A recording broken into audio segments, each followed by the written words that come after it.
একদিন ইভা যখন গোসলে যায় তখন সুফিয়া কিছু প্রাকৃতিক ওষুধ নিয়ে আসে। ওষুধগুলো পানিতে দিলে ইভাকে গোসলে সাহায্য করে, কিন্তু যেভাবে সে ইভাকে স্পর্শ করছিল যা দেখে জশের অনেক রাগ আসে। এরপর থেকে জশ সুফিয়াকে অনেক গালি দেয় আর কথায় কথায় তাকে রাগ দেখায়। একদিন সুফিয়া যখন তার রুমে যাচ্ছিল তখন ইভার রুম থেকে সে একটা আওয়াজ শুনে সে দাঁড়িয়ে যায়। সুফিয়া বুঝতে পারে এমন আওয়াজের মানে হলো ইভা আর জস এখন মিলন করছে।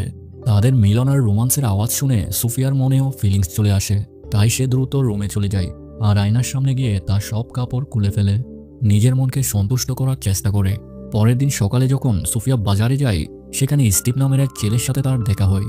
সুফিয়া স্টিভকে পছন্দ করত, তাই সে সবসময় স্টিভের কাছ থেকে বাজার করত, কিন্তু যখনই সে স্টিভের দিকে তাকাতো তখন সে একটু ঘাবড়ে যেত। পরে ঘরের মধ্যে মেহমান চলে আসে। তাদের মেহমান ছিল নরমান আর জেনিফার। নরমানকে দেখে সুফিয়া অবাক হয়ে যায়, কারণ এমন একটা সময় ছিল যখন নরমান সুফিয়াকে ভালোবাসত।